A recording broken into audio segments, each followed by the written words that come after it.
You don't give a shit about me because you don't have to. Right? You're just sitting pretty in your ivory tower and I'm a fucking insect crawling on the wall until you squash things, right? What, because that makes you feel fucking powerful? Because you fucked up your own life and you fucking hate yourself for it. And that was your ticket out of the gutter, pal. And you just blew it. You're officially fucking fired. Fuck you. Fuck you. I'm Philip. Ever since I was a kid, I knew I was different.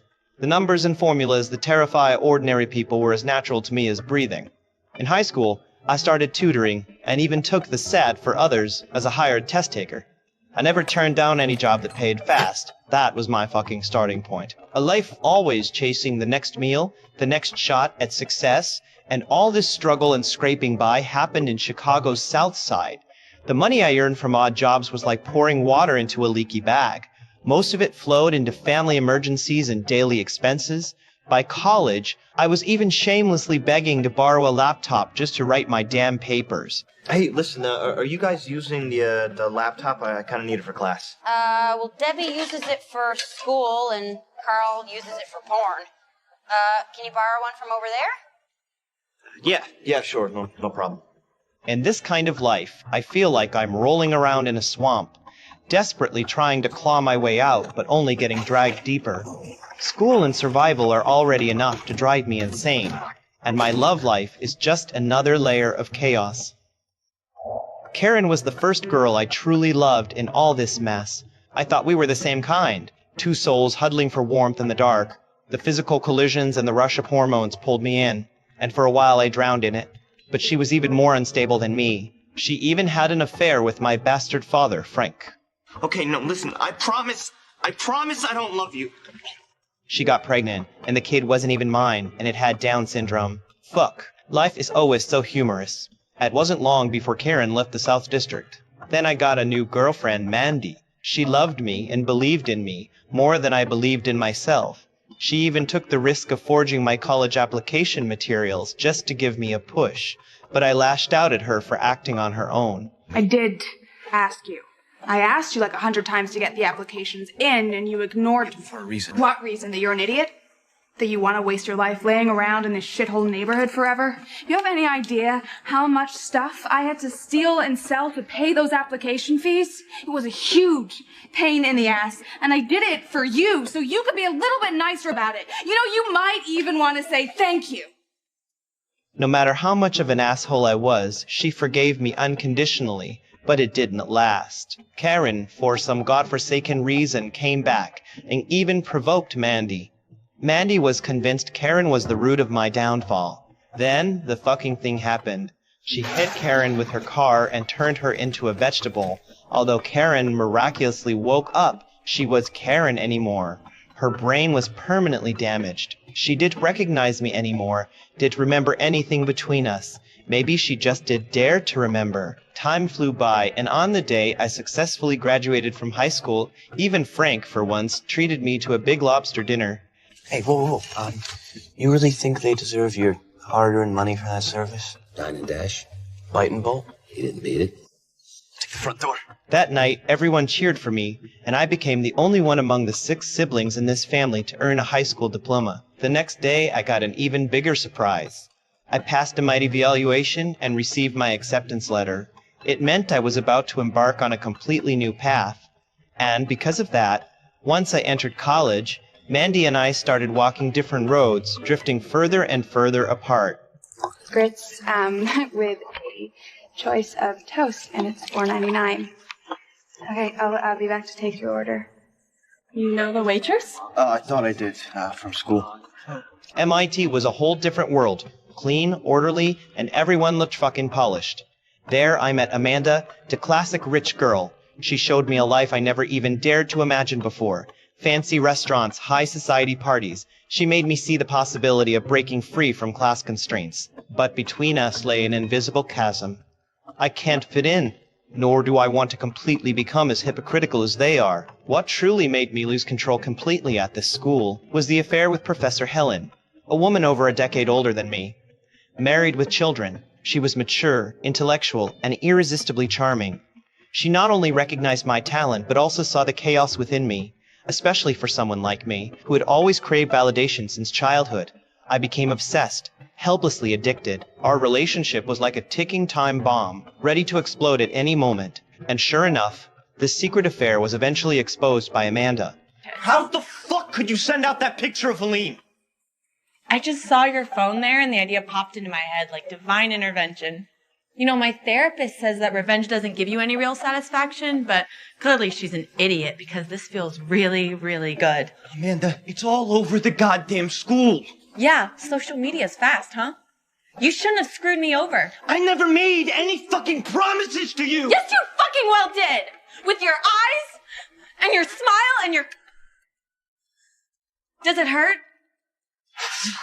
After the scandal broke, Helen was ruined, and I was ultimately expelled from school for various reasons. All my hopes vanished in an instant. I started drinking again, worse than before, constantly drunk, like a walking corpse. Professor Eunice was the only one who never gave up on me. We were like an unlikely pair of friends, both mentor and companion. Professor Eunice spared no effort in helping me. There was even a time when I lost my damn mind and smashed up his car, landed myself in jail over it. And in the end, it was still him who bailed me out. Nice ghetto job on the windows. Yeah. Some drunk assholes smashed them with a tire iron. I must have been pretty drunk. Must have been. Bail me out? Against my better judgment, yeah. I know a place. Not fancy, but they get the job done. Look, I gotta go to class. You're joking, right? You took a swing at a campus cop. Believe me, you're as good as expelled. Fuck him, I was thinking of it anyway. Sure, fuck him, of course. You've got a problem, Lip. It's time to grow up and deal with it. It's kind of strange coming from you. I've been in and out 5 times.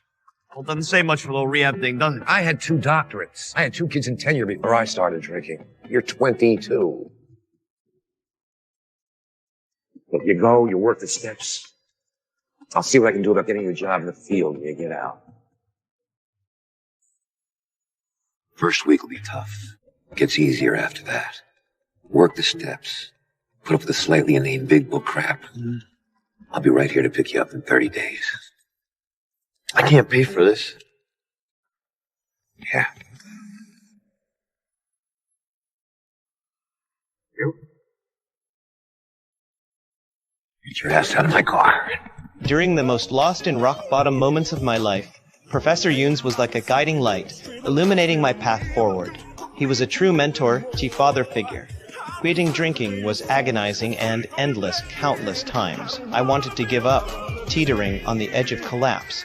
But I made it through pain myself, for myself, and for those who didn't completely treat me as trash. I'm trying to start a new life too. But because of my arrogance, I gave up the internship opportunity provided by Professor Jens and instead found a job repairing locomotives. Just a car mechanic. Doesn't pay as much as I used to make taking sats for people. But at least it's honest work. Thought this was how my life would be from now on. Then Tammy showed up and tore all my stupid rules and pretenses to shreds. She's nothing like any girl I've met before. Not gentle, not considerate, even a bit rough around the edges. You know, I have a good life, Yuki. Yeah, see you later, Jabby. But she's more real than anyone I've ever known. There were sparks and quarrels between us. She's pregnant, and this time it's definitely my child. And a new little life barged into my world. I named the child Fred, partly to remember the long-deceased Professor Ewens. Fortunately, Tammy agreed to this name when she was confused after taking painkillers. Once, due to my carelessness, I almost hurt Fred, and at that moment, I felt extremely remorseful. I feel a sense of responsibility like never before. Being a dad ain't easy, especially in this goddamn South Side. Tina like playing on hell mode. I've started working more seriously, learning to control my temper, learning to love, learning how to give. During this time, the South Side has been changing too. Those old houses we knew so well, the streets we grew up hanging around in, have started catching the eye of rich folks. The old neighbors are moving out one by one, replaced by these well-dressed, middle-class types. And that old bastard Frank, he could escape this fucking cruel twist of fate either. He got alcoholic dementia. What a goddamn irony. His whole life, aside from causing us trouble, eat her like he never did a single decent thing. But watching him grow weaker, I still feel something I can't quite put into words. What's going on in here? Oh, the renovations. You know, I'm fixing up the house. I know what you're doing. Yeah? You're looking for that brick of gold we hid when you were 12 years old, aren't you? I was. I knew it!